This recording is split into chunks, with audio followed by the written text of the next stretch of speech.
자, 이번 시간은 운동학습 및 스포츠 심리입니다. 운동학습 및 스포츠 심리 같은 경우는 지금까지 했던 과목에 비해서는 이제 조금 어렵진 않죠.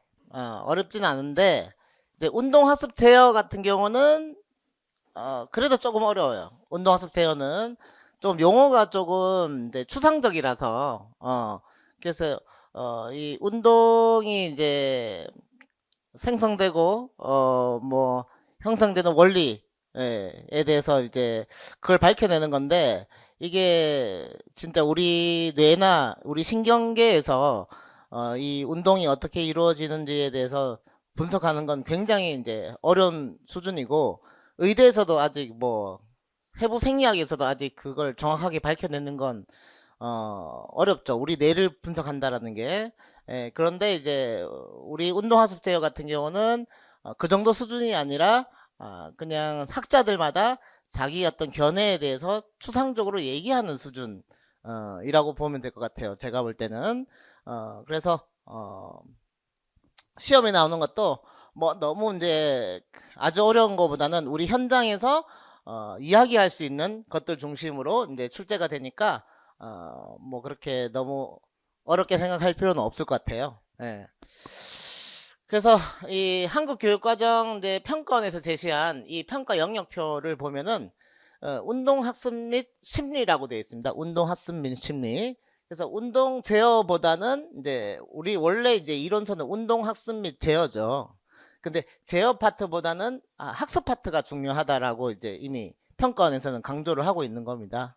그래서 운동학습 파트가 있고, 그리고 심리는 두 가지다. 스포츠 심리와 이제 운동 심리가 있는데, 스포츠 심리 같은 경우는 우리가 이제 엘리트 선수들 아니면 시합적인 경쟁 상황에서 불안을 느끼는 상황에서의 심리 조절이고, 운동 심리는 우리 건강을 위한 목적으로 운동을 어떻게 하면 이제 참여시킬 것인가. 운동이 참 지루하죠. 자기 건강을 위해서 운동한다는 게 지루합니다. 그래서 저도 이제 체중을 지금 80인데 63이 이제 제가 23살 때입니다. 제가 군대 갔다 와서 체육교육과를 입학을 했는데, 그때 제가 이제 한 학년에 한 30명 정도 있었는데, 그때 제가 2등 했어요. 그 속에서. 근데 어, 우리는 실기를 안 보고 들어온 학번이라, 우리 때는 실기가 없었어. 그래서 제 나이 때도 한 7명 정도 되고, 실기 안 보신 분들이.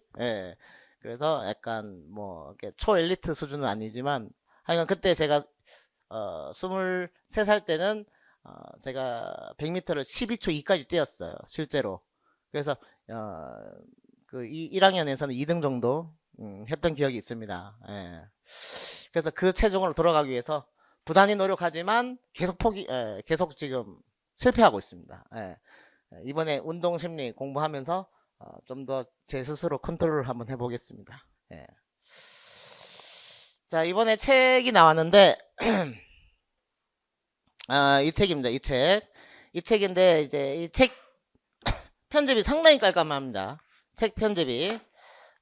제가 볼 때 제가 아는 체육 전공 체육 서적 중에서도 가장 깔끔하게 토탈해가지고 깔끔한 책이 아닐까, 그런 생각이 듭니다.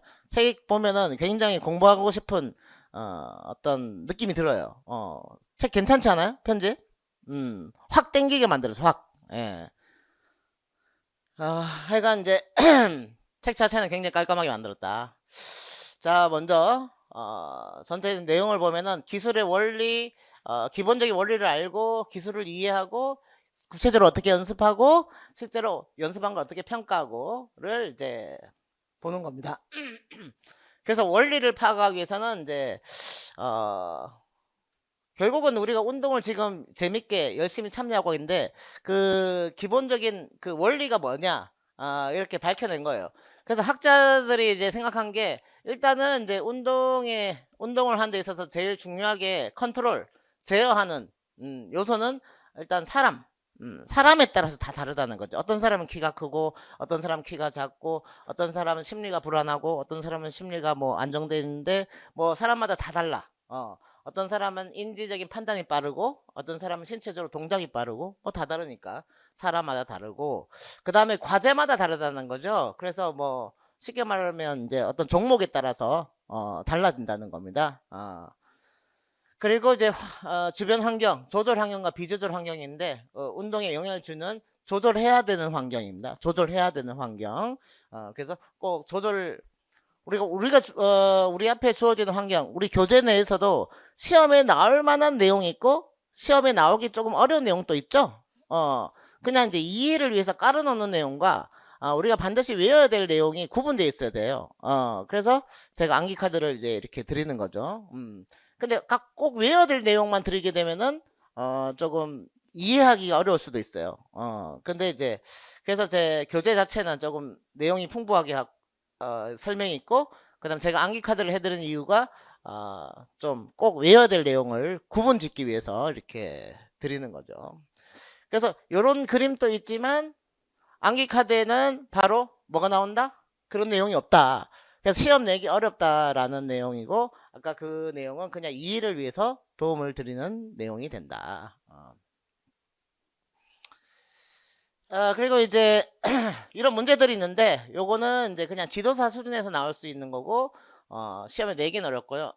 그래서 운동학습과 관련해서 어떻게 우리 학자들이 체육 분야의 학자들이 사람의 운동은 어떤 원리에서 이제 이게 움직이게 되는가, 작동 원리가 뭔가를 궁금하기 시작했다는 거죠. 그래서 몇 가지 이제 흐름들이 있는데 제일 처음에는 이제 행동주의에서 결과 위주로 이렇게 보는 이제 반사 이론이 처음에 이제 등장했어요. 결과 위주에. 예. 그래서 제가 어릴 때 장난감을 딱 사면은 어릴 때 제가 문방구를 했었는데 집에 이제 뭐 프라모델 막 조립하는 것도 있었고, 그 다음에 미니카에서 뒤로 당기면 앞으로 가는 것도 있었고, 조종하면은 뭐 그런 것도 있었는데 제가 궁금했던 게 이제 뒤로 당기면 앞으로 가는 이 차가 되게 이 원리가 뭔지를 어릴 때 궁금했었어요. 7살, 8살 때. 그래서 처음에 뒤로 당기면 앞으로 가는 거라고만 이제 생각했죠. 그래서 저 멀리 보내기 위해서 반드시 뒤로 당겼다는 거죠. 뒤로 당기니까 앞으로 가는 거죠. 그래서 제일 처음에도 이제 그 내부적인 구조는 뭔지 모르겠지만 우리가 쉽게 확인할 수 있는 건 그냥 이제 어떤 환경 자극을 줬을 때 얘가 어떻게 반응하나, 뒤로 당기니까 앞으로 간다라는 거지. 앞으로 당겼더니 더 이상 움직이지 않는다는 거죠.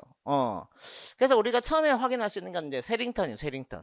인간 행동을 설명해서 신경학적 측면으로 반사 이론을 제시했는데 어떤 외부적인 어떤 자극을 딱 했더니 어떤 반응이 나타나더라. 그래서 뭐 망치로 외과 의사가 무릎 부위를 대퇴사두근 쪽에 탁 때리게 되면은 다리가 앞으로 팍 나갔다는 거죠.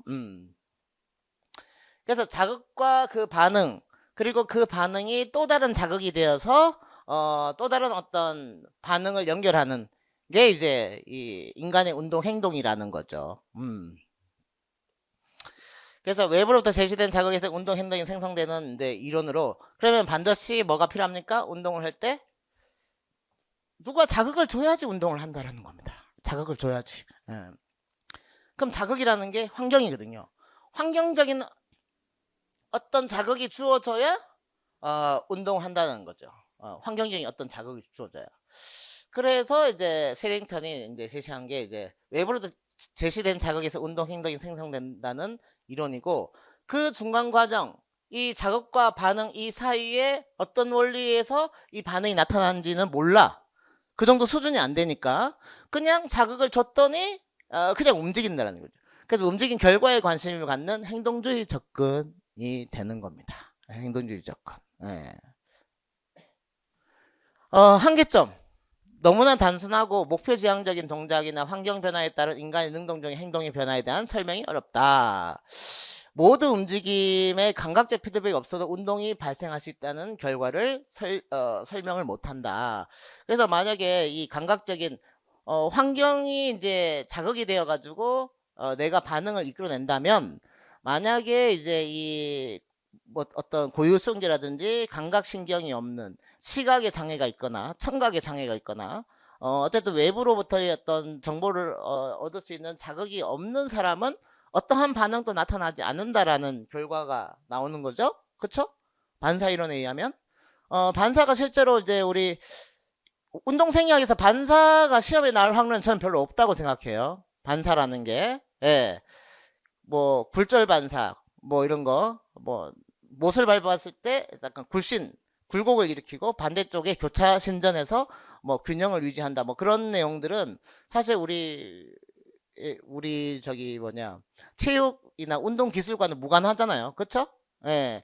어떻게 보면은 이제 약간 재활 쪽이나 특수 쪽 뭐 그런 쪽과 관련이 있는 거죠. 그러니까 우리는 이제 운동 기술을 하는 사람들이라서 좀 다양한 어떤 목적 지향적인 행동, 그래서 뭔가 농구에서 전술을 뭐 이렇게 밝혀내거나 이런 거에 대한 설명은 못 하는 거죠. 그리고 가만히 사람 앉아 있다가 똑같은 환경 자극 속에서 누구는 여기 있다가 자기도 하고, 누구는 여기서 그냥 뛰쳐나가기도 하고, 사람마다 다르죠. 누구는 열심히 공부하기도 하고, 그런 것들이 설명이 안 된다라는 거지. 예. 자, 그 다음에 이제 정보 처리 이론입니다. 그 과정에 대해서 물음표를 뒀었는데, 반사 이론은, 정보 처리 이론은 그 과정에 대해서 이제 관심을 가지기 시작했다는 거죠.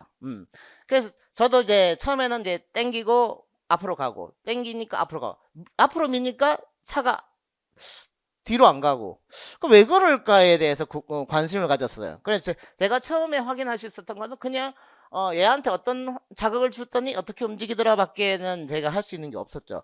그리고 이제 가지고 놀다가 지겨우니까 뭐 하기 시작합니까? 그걸 뜯어보기 시작하는 거지. 차 산 거 다 뜯어봤죠? 예, 가지고 놀다가 약간 지겨우니까 이제 안을 뜯어보죠. 나서 풀고 뜯었더니 그 속에 모터에 뭐가 들어있냐면 이 용수철이 말려 있더라고요. 용수철이. 그래서 탄성 에너지 개수, 탄성 에너지가 이제 탄성 개수가 있고 2분의 1. 그다음 뭐가 있어요? 변화 길이가 있죠. L 제곱. 탄성 개수 그럼 용수철 재질이고, 변화 길이 뒤로 당길수록 앞으로 많이 간다는 거죠.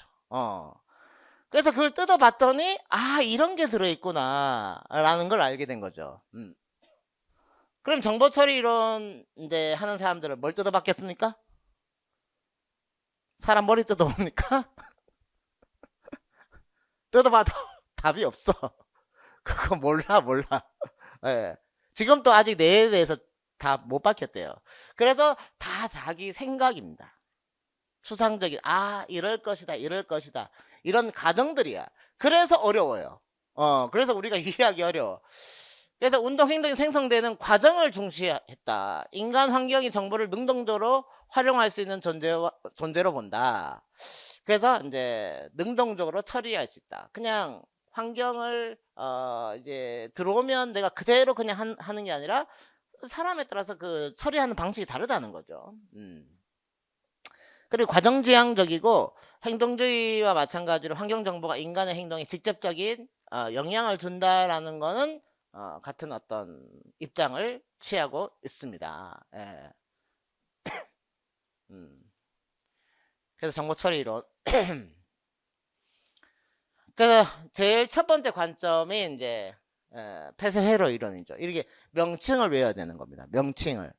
우리는 명칭을 외워야 돼요. 이거를 개념을 써라 하고 하는 건 요즘 잘 나오지 않습니다. 채점이 어려워가지고. 그건 웬만하면 개념은 잘 안 나오는데, 그렇지만 내가 개념을 어느 정도 머릿속에 가지고 있어야 얘가 폐쇄 회로 이론이라는 걸 쓸 수가 있겠죠. 그래서 우리가 이제 해야 될 거는 뭐다?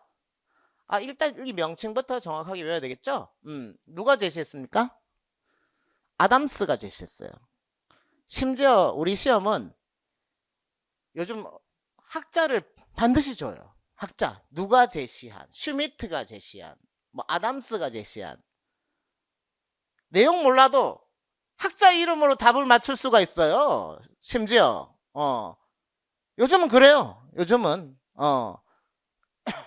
그래서 뭘 외우는 게 중요하다? 학자 이름을 내용과 매치시키는 게 여러분한테 정말 중요합니다. 왜? 시험 때 뭘 주니까? 학자 이름을 줍니다. 학자 이름 있는 건. 그래서 아담스 제시했고, 개념은 기억 체계에 저장되어 있는 동작에 대한 참조 준거. 머릿속에 저장되어 있대요. 참조해야 될 준거, 기준. 내 머릿속에 자유투 자유투 거리가 딱 정해져 있잖아요. 그 거리가 정해져 있으니까 내가 던질 때 뭔가 내 머릿속에 이 정도 거리는 어느 정도의 힘을 줘야 되겠다라는 게 머릿속에 그려져 있다라는 거죠. 실제 동작에 대한 오류에 대한 피드백 정보를 활용해서 조절된다. 처음에 던졌더니 뭐 1m 벗어났어. 그러면 이제 그 다음 던질 때는 좀 더 왼쪽으로 던진다든지 하겠죠. 예, 그렇게 할 것 같아요. 그래서 오류에 대한 피드백. 그래서 반드시 이 피드백이 중요하다는 거죠. 피드백 정보. 그래서 이거 프린트 나눠주세요. 피드백 정보. 그래서 피드백 정보가 없어도 인간의 운동이 정상적으로 발생하는 결과를 설명을 못한다. 한계점. 피드백 없이도 운동해야 될 상황이 있습니다. 한 번으로 끝나야 되는 어떤 운동 상황들이 있어요. 우리가 운동할 때. 피드백. 그래서 이제 한계점이 이제 피드백을 활용한다라는 게 이 이론의 특징이고, 그 다음에 이제 빠른 운동을 설명하지 못한다. 왜냐하면 빨리 끝나는 운동은 우리가 피드백 받기 전에 끝나버리니까. 빨리 끝나는 운동은 피드백 받기 전에 끝나버려요. 그래서 피드백을 통해서 동작을 생성하고 새로운 움직임이 나타날 때까지 걸리는 어떤 많은 정보 처리 시간이 필요하다. 그래서 빨리 끝나는 운동은 설명이 안 된다. 그럼 아담스하고 그 다음에 페세이로, 그 다음에 피드백, 이렇게 이런 내용들을 조금 연결해 놓으면은 뭐가 기억날까요? 페세헤로가 기억이 나겠죠. 그렇죠? 피드백. 그러면 이제 여러분 이제 한의원 가죠? 한의원은 갑니까 안 갑니까? 가죠? 전날에 막 운동 많이 해가지고 담이 왔어요. 담이 왔어. 그러면 한의원 가면은 부항 뜹니다. 부항 뜰 때 콕콕콕콕 찌르죠? 왜 찔러요? 무슨 어혈인가 뭔가 피 뽑아요. 피를 뽑습니다. 그렇지 않아요? 담이 오면 피 뽑는다. 피. 예. 근데 피읍 또 연결하는 거죠. 피드백, 폐쇄. 한의원 가서 부항 뜰 때 부항 뜨거나 막 할 때 그 커튼 쳐요 안 쳐요? 커튼 안 쳐요? 아니 그냥 다 보라고 그냥 확 열어놓고 그냥 위통 홀라당 까가지고 그냥 합니까? 개방시켜요? 폐쇄시켜요? 폐쇄시키죠? 담이 와가지고 담이 왔어요? 그럼 피 뽑아야겠네. 부항 뜨고 폐쇄된 공간 만들어줘요. 그럼 폐쇄회로 이론이 되는 겁니다. 기억나겠어요? 기억할 수 있겠죠? 자, 그 다음에 그래서 이제 지도사 문제로 운동 수행에 관한 예시. 지도사 문제. 운동 수행에 관한 예시를 가장 잘 설명하고 있는 테니스 서비스를 공을 코트에 떨어뜨려야 한다. 서비스는 코트 안에 넣어야 되겠죠. 너무 길어 폴트가 된 것을 본 후, 이게 만약에 한 번에 그냥 끝났어. 첫 번째 그냥 서브로. 그러면 첫 번째 서브를 할 때는 피드백을 받을 수 있어요, 없어요? 기회가 없어. 만약에 첫 번째로 그냥 하는 걸로 끝나버리면 이거는 폐쇄회로 이론이라고 할 수가 없습니다. 피드백 받을 기회가 없으니까. 근데 여기서 한번 하고 손목 조절을 위해서 시각 및 운동 강제 피드백에서 세컨드 서비스, 운동 감각 피드백 활용해서 두 번째 서브에서 이탈하지 않다. 이게 두 번째로 하니까 피드백을 받아가지고 폐쇄회로 이론이 될 수 있는 겁니다. 그쵸? 첫 번째였으면은 그 피드백 받을 기회가 안 되잖아요. 근데 이게 두 번째 되는 거니까 이게 첫 번째에서 내가 이제 피드백을 받은 거죠. 피드백 정보를 어, 폐쇄 회로일입니다. 그러면 약간 이런 게 우리 운동 생략 제일 처음 시작할 때 항상성 조절 할 때 부적 피드백 생각납니까? 부적 피드백? 부적 피드백? 항상성 조절에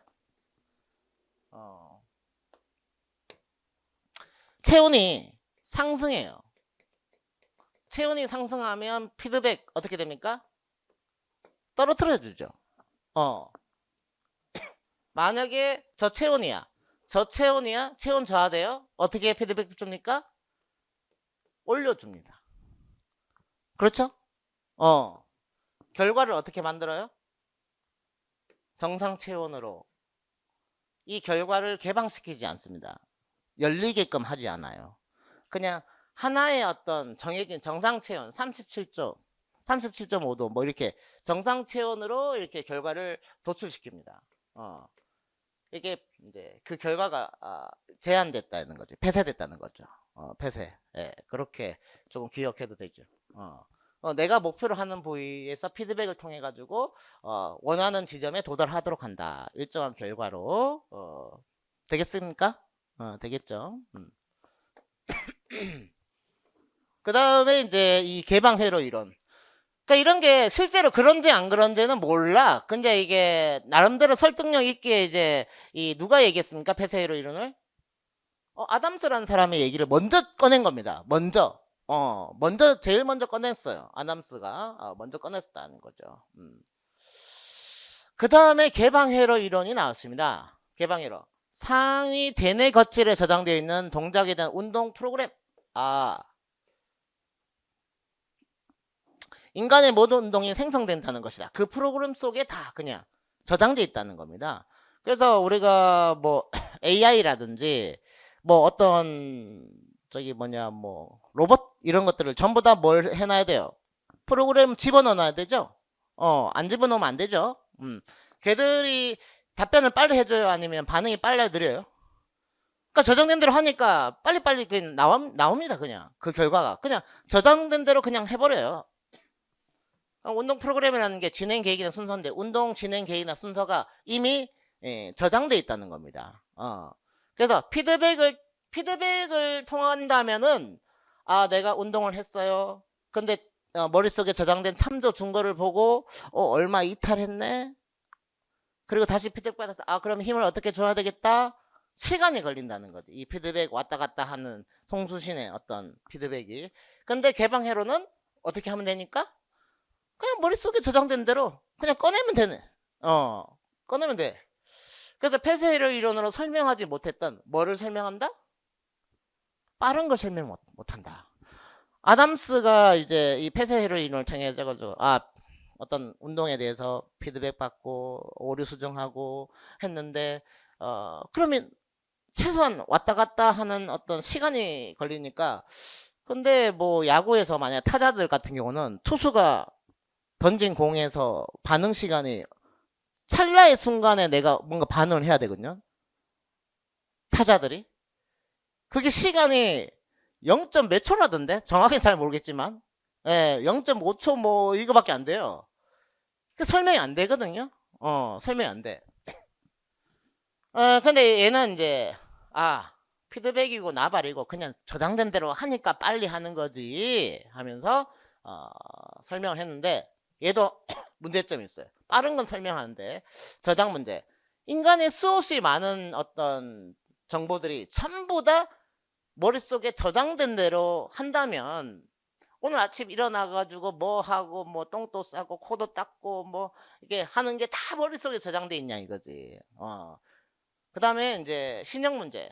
이전에 경험하지 못한 거. 아니 머릿속에 저장된 대로 행동한다면 사람을 갑자기 낯선 곳에 떨어뜨려. 근데 사람은 거기서 막 움직여요. 알아서 막 해. 그건 뭐냐는 거죠. 머릿속에 저장될 리가 없는데 경험이 없으니까. 근데 그런 것도 사람은 이제 한다라는 거죠. 사실은. 근데 피드백에 의한 폐쇄의 이론은 경험하지 않더라도 사실은 이제 피드백을 있으면 되는 거니까 뭐 이렇게 되는데, 하여간 이 개방회로 이론 같은 경우는 이제 이 두 가지 문제점이 있다. 프로그램대로 되어 있다. 근데 프로그램화 안 된 거는 못 한다라는 겁니다. 못 해야 된다라는 거지. 근데 사람은 한다라는 거죠. 그래서 개방회로는 움직임 실행기가 있고 저장된 대로 그대로 하고, 그래서 빠른 건 설명이 가능하고, 폐쇄회로 이론 같은 경우는 피드백을 받아가지고 이제 실행을 하는데, 그러면 이제 이게 아주 빠른 것들은 설명이 안 된다라는 거지. 개방회로는 다 저장되어 있냐는 거지. 너무 많이 저장되어 있어야 된다는 거죠. 그렇게.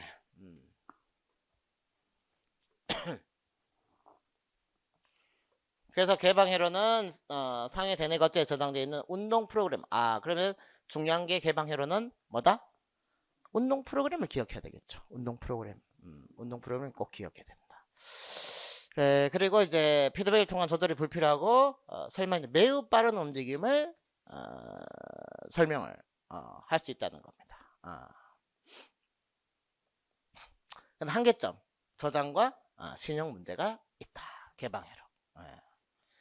그래서 폐쇄와 개방은 개념상 서로 이제 반대죠.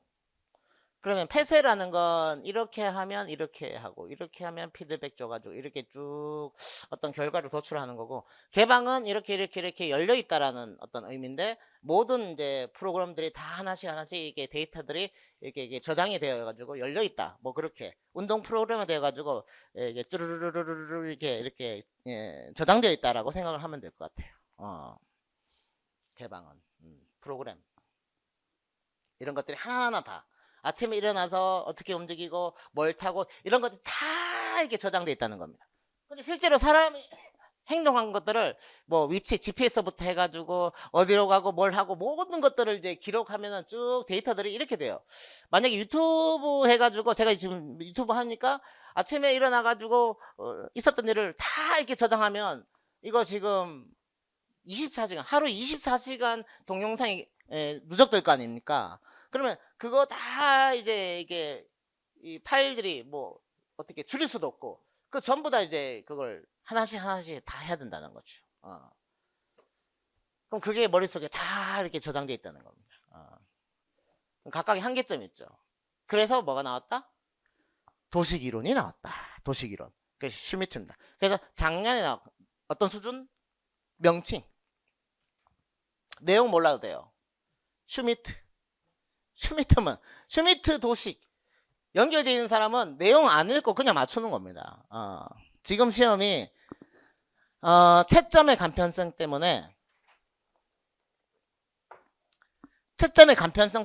지금 이런 뭐라고 해야 되나, 오락으로 치면 버그라고 해야 되나, 버그, 게임 처음에 나온 버그 있잖아요. 버그, 뭔가 이게 문제점.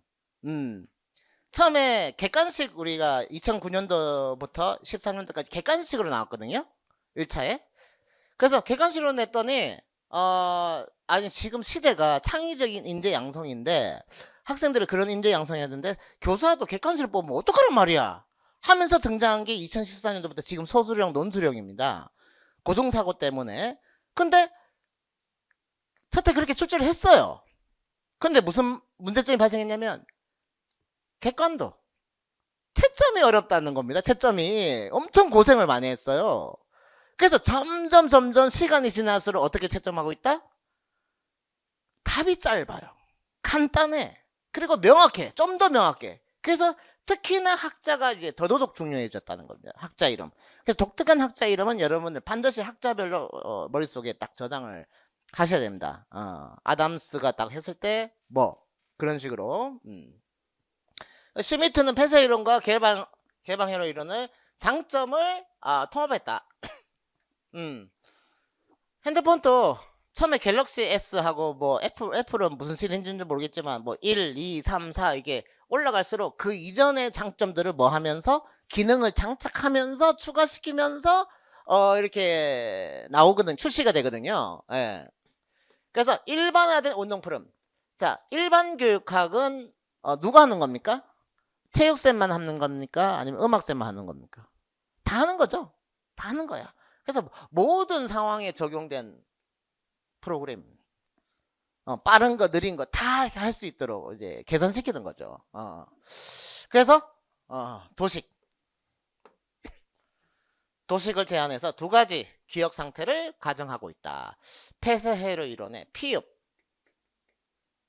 피드백 되겠죠. 개방회로 이론의 운동 프로그램, 개운하다, 개운하다, 개방 운동, 개운하다, 운동.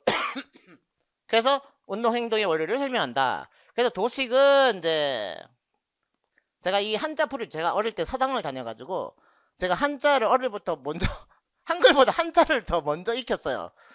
뭐 하면서? 매 맞으면서 손바닥 내 탁탁탁탁 매 맞았어요. 그래 들어가 앉아 있어요. 다위면 와? 네. 또 가요. 또 물어봐요. 그동안 했던 거. 또 몰라. 손바닥 내. 그리고 2시간인가 3시간 지나서 답이 없으니까 집에서 열심히 하고 와 하고 딱 보냈습니다. 그런 기억이 있어요. 그 어릴 때 공부에 대해서 비워버렸습니다. 예. 근데 머릿속에 좀 남는 건 남더라고. 그래서 그림도 법칙, 어떤 법칙을 그냥 딱 그림처럼 쉽게 그려진다는 겁니다. 도식이라는 게. 그래서 의사결정의 근거를 제공하는 규칙이나 일련의 규칙, 스미튼 도식이론에서 운동을 지배하는 규칙을 머릿속에 이게 그려지기 때문에 두 가지 형태로 그려진다는 거지. 두 가지 그림으로 머릿속에 그려진다는 겁니다. 그래서 회상도식과 재인도식이란 게 있다. 그래서 회상도식은 현재 수행하고자 하는 운동과 유사한 과거의 운동 결과를 근거로 해서 운동 계획을 계획할 경우 빠른 움직임 조절이 동원하다. 그래서 예전에 내가 자유투 해봤어. 연습을 했어 어제. 그러면 딱 처음에 딱 들었을 때 우리가 보통 무슨 생각합니까? 요거 요 정도 힘으로 탁 하면 되지라는 우리 머릿속에 기억대로 그냥 하죠. 그래서 현재 수행하는 운동과 유사한 과거의 운동 결과를 해서 계획할 경우 빠른 움직임 조절을 위해서 동원된다. 타자도 지난번에 저 투수로 만난 적이 있어. 이런 거 던지겠지 하고 이제 느낌대로 그냥 이게 해버린다는 겁니다. 빨리 동작을 취한다는 겁니다. 그 회상이라는 건 과거를 그냥 떠올리는 겁니다. 이렇게 했었지. 그럼 빨리 가능하다는 겁니다. 회상. 그 다음 재인도식은 피드백 정보. 그러면 이제 피드백이니까 이게 폐쇄에서 왔고 여기는 개방 회로에서 왔죠. 그쵸? 그래서 피드백 정보를 통해서 잘못을 평가하고 수정할 경우로 느린 움직임을 조절하기 위해서 동원된다. 그래서 일반화된 프로그램이 이제 이 회상과 재인으로 다 설명이 가능하다는 거죠. 그래서 재인은 다시 인식, 재인식. 내가 어떤 걸 했을 때 잘못 오차가 났어요. 그러면 피드백 받아서 이렇게 왼쪽으로 이렇게 던져야 되는 오차가 이제 공을 던졌는데 왼쪽으로 1m 벗어났으면 재인식 오른쪽으로 1m 힘을 더 줘야 되는 거구나. 이렇게 다시 인식, 재인식. 빠른 거는 회상.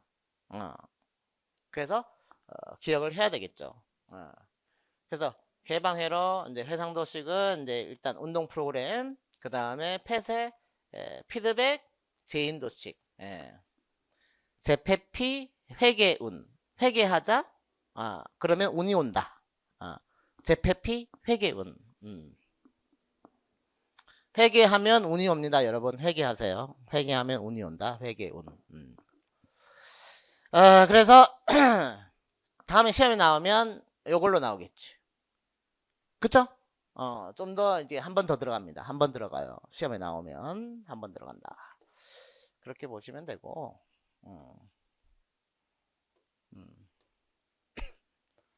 그 다음에 이제 중요한 게 이제 다이나믹 시스템 이론이 중요하죠.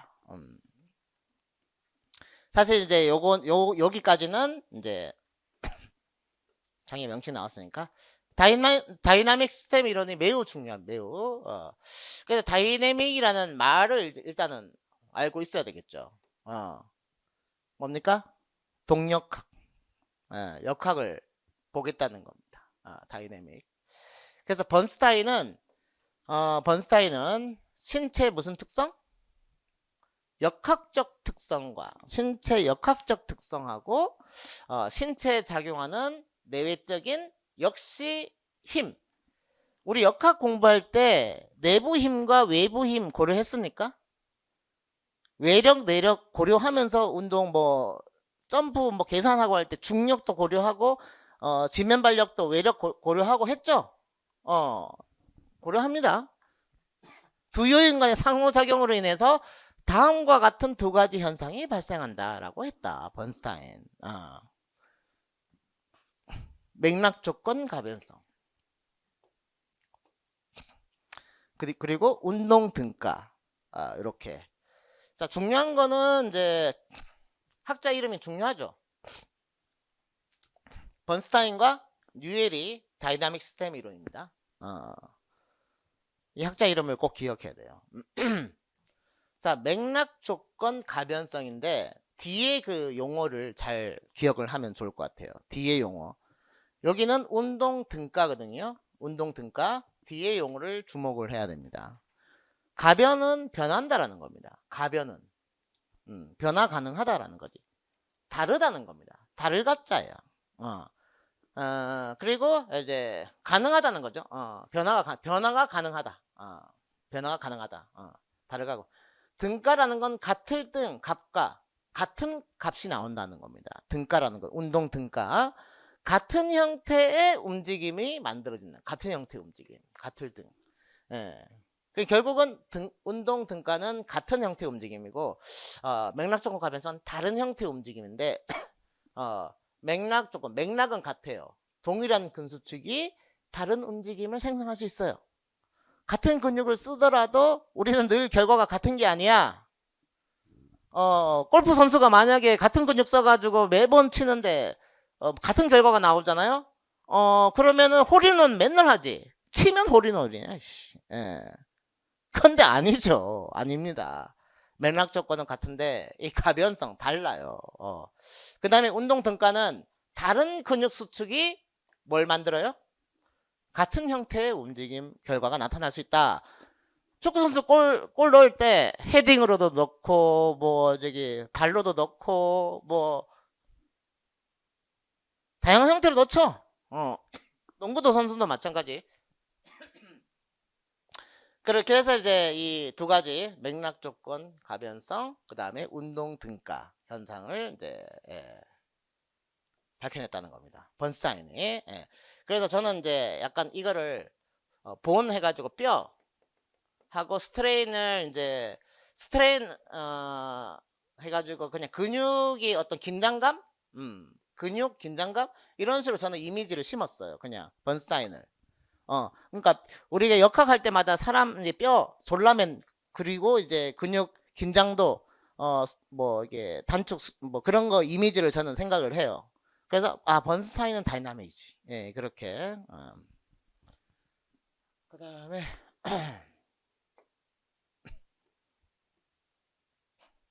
그다음 뉴엘은 유기체, 과제, 환경, 상호작용 속에서 두 가지 원리를 생각했다. 두 가지 원리. 중요합니다. 자기조직 원리와 비선현성 원리. 뉴엘은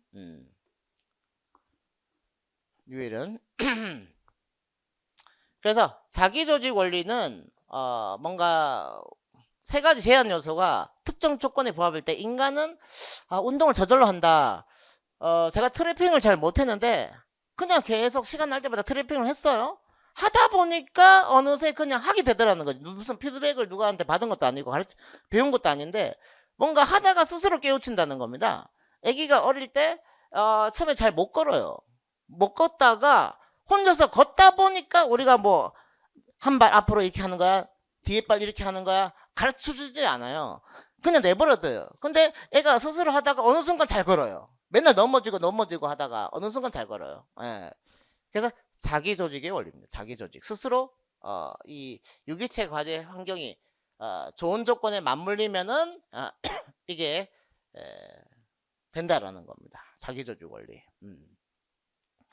학교도 그런 것 같아요. 내가 열심히 하다가 보면은 시험 문제와 나와 궁합이 맞고 어떤 환경도 잘 맞고 그리고 학원 선생님도 나한테 스타일이 맞고 하다 보면 어떻게 보면 합격이 탁 돼버립니다. 이 조건들이 뭔가 잘 맞아야 돼. 그다음 비선현성의 원리가 있어요. 비선현성이라는 건 어떤 게 이게 직선이 아니라는 겁니다. 어떤 변화가 직선이 아니라 갑자기 이렇게 직선을 이탈하는 어떤 변화가 생긴다는 겁니다. 우리 공부도 실력도 마찬가지고 우리가 속도를 트레드밀에서 수 1, 2, 3 걷다가 어느 순간부터 걷는 게 굉장히 불편한 어떤 속도가 있어요. 뭐 8이 될 수도 있고 9가 될 수도 있고 그때부터 뛰어야 돼요. 갑자기 계속 이렇게 걷다가 갑자기 어느 순간부터 갑자기 뛰는 게 편해요. 힘이 덜 들어. 그러니까 경보대회도 속도가 쫙 있는데 굉장히 그 걷는 거에서 최대한 빠른 뭔가 속도를 낸다는 거죠. 그래서 경보에서 속도 얼마 이상 내는 게 한계가 있을 것 같은데 그게 얼마인지는 잘 모르겠어요. 그래서 그 속도를 딱 넘어서면 갑자기 뛰어요. 말도 터벅터벅 걷다가 어느 순간 갑자기 말이 뛰기 시작한다는 겁니다. 패턴이 달라져. 비선형성이 올립니다. 그래서 직선형이 아니다. 비선형. 직선이 아니다. 누가 얘기했다? 뉴엘이 얘기했습니다. 그래서 우리가 성탄절에 노래 뭐 이게 중에 노엘 뭐 하면서 노 있잖아요. 예수님 자비 해가지고 근데 그게 노엘이 아니고 뉴엘입니다. 뉴엘 자비로운 우리 예수님 하면서 뉴엘이 뭘 얘기했다? 자비를 얘기했습니다. 자비. 되겠죠? 자비.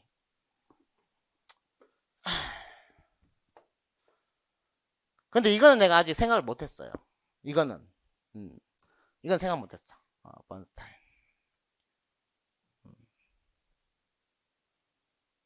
뭐 좀 해보자면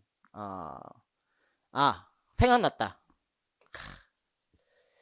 이게 맥락이 약간 그 맥주를 좀 생각하면 이게 비어 BEER 비어 생각나죠? 이렇게 연결할 수 있겠다. 번스타인 해가지고 비어 맥락 조건 가변성 맥가이버 운동 등가 맥가이버가 맥주조 해가지고 뭐 이렇게 운동은 등신이다. 맥가이버가 이제 머리는 좋지 뭐 운동 능력은 별로 안 좋겠지. 그래서 맥가이버가 운동은 등신인데 번스타인 비어 좋아한다. 뭐 이렇게 방금 했어요. 박수 쳐주세요.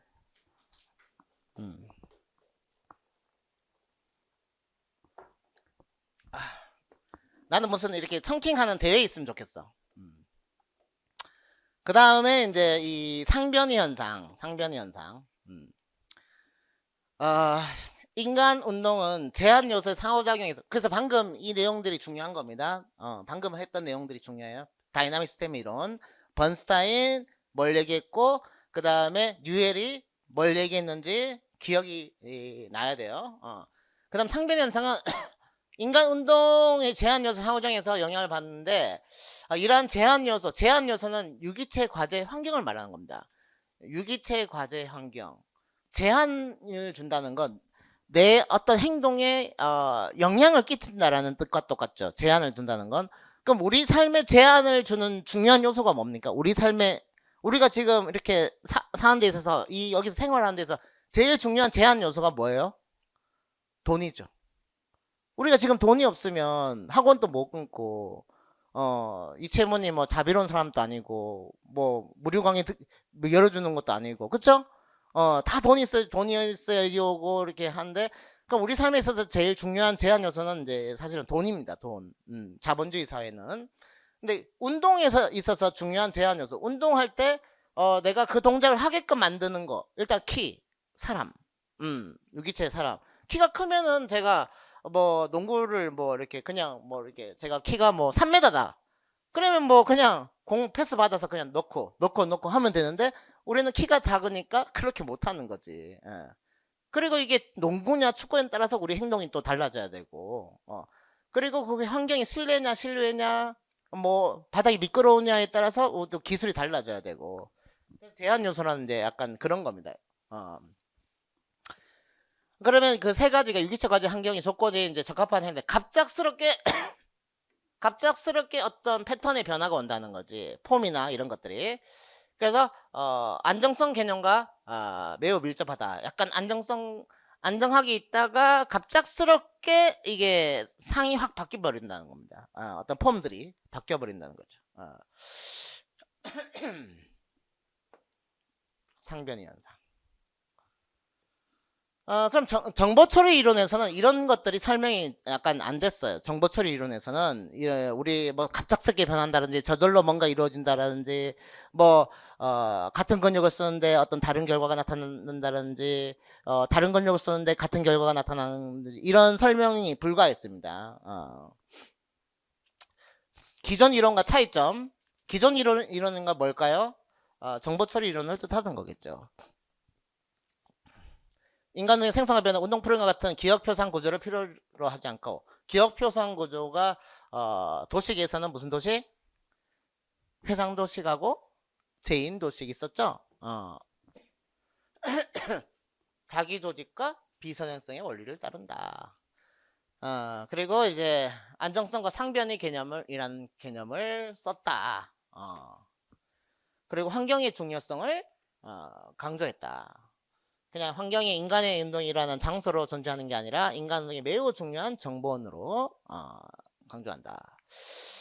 근데 한계점, 이 한계점이 대두되면서 새로운 이론이 나오고 그렇게 되는 겁니다. 그럼 한계점이 그 다음 이론의 장점이 되는 거죠. 신경체계 조절을 고려하니까 유기체와 환경의 물리적 체계의 상호가 다이나믹 이름 자체가 동력학이었죠. 인간 움직임을 신체 내외적인 힘을 고려해가지고 밝혀내는 거였죠. 그러니까 물리였죠. 물리 상호관계. 근데 정보처리에서 뭐 중력이나 뭐 외력, 내력, 물리적인 개념을 쓰진 않았습니다. 그래서 어떻게 보면은 이제 학문이 발달하면서, 그러니까 물리라는 건 실험을 통해서 입증된 거거든요. 물리라는 게. 그러니까 정보처리 이론에 약간 추상적인 것들이 많고, 그래서 약간 학문이 개입되는 것 같아요. 학문이 접목되는 것 같아요. 인간의 어떤 움직임에 대해서 잘 발달되었던 주변에 좋은 학문들이 쑥쑥 이제 이렇게 들어오는 것 같아요.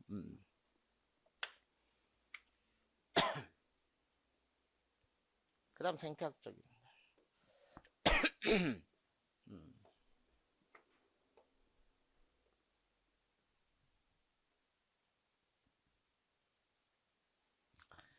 그래서 보기에서 설명하고 있는 운동 제어 이론, 유기체 환경 과제 상호작용 속에서 자기조직과 비선연성의 원리에 의해서, 이거 누가 얘기했어요? 자비 누가 얘기했죠? 뉴엘이죠, 뉴엘. 그래서 뉴엘이 얘기한 다이나믹 시스템에서 뉴엘이 얘기한 뭔가 원리 써라 하면 딱 나오겠죠. 근데 일반에도 운영 프로그램 같은 기억 표상 구조가 필요하지 않다라고 설명, 필요하지 않다고. 그래서 이 정보 처리 이론이었죠. 이 내용들 일반화된 프로그램. 일반화된 프로그램은 도식이죠, 도식. 모든 상황에 적용 가능한 회상과 재인 도식. 그래서 회상과 재인 도식이 답으로 나오겠죠. 그 다음에 기억 니은에 들어갈 용어가 바르게 묶인 것은 다른 근육을 사용해서, 자, 기억해야 되는 게 같은 움직임, 같다, 결과가 같다라는 거죠. 그쵸? 그 다음에 이제 근육의 활동이 동일해도 조건에 따라서 운동 결과가 달라진다, 가변이다. 달라진다, 가변이다. 근데 이 앞과 뒤에 어떤 내용이 같은데 다른, 다른데 같은, 같은 조건에서 결과가 달라. 이 용어가 앞뒤가 서로 약간 상쇄됩니다. 반대되는 어떤 개념. 그 다음 생태학적. 생태학적 이론은 환경정보에 대한 지각과 운동 동작의 관계를 강조한 것으로 환경정보는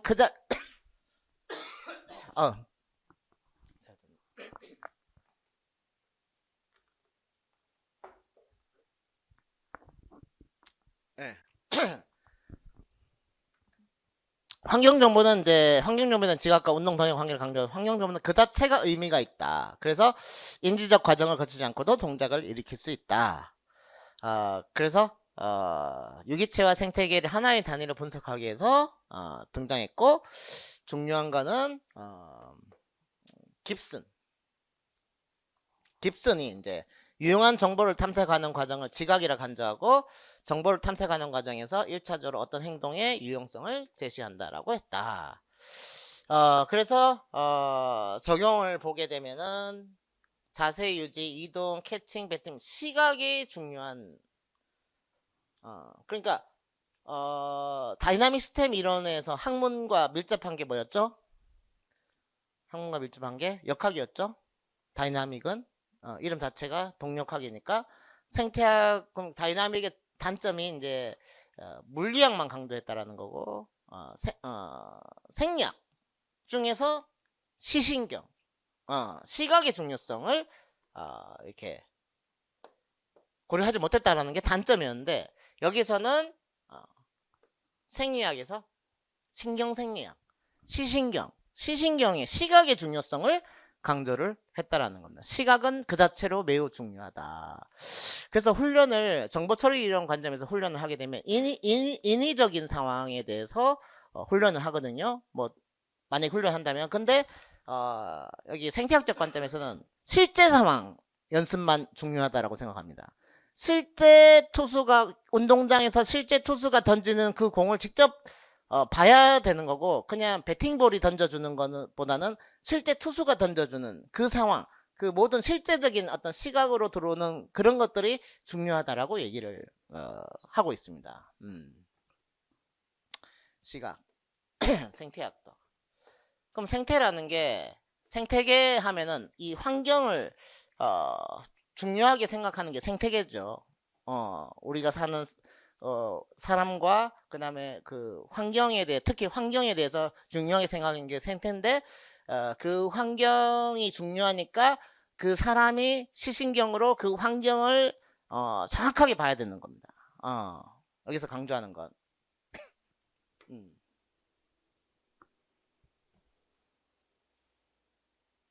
그래서 그럼 여러분들 눈에 띄는 거 생태학 하면은 이제 답이 생태학이 될 것이고, 시험에서 뭘 던져줄까요?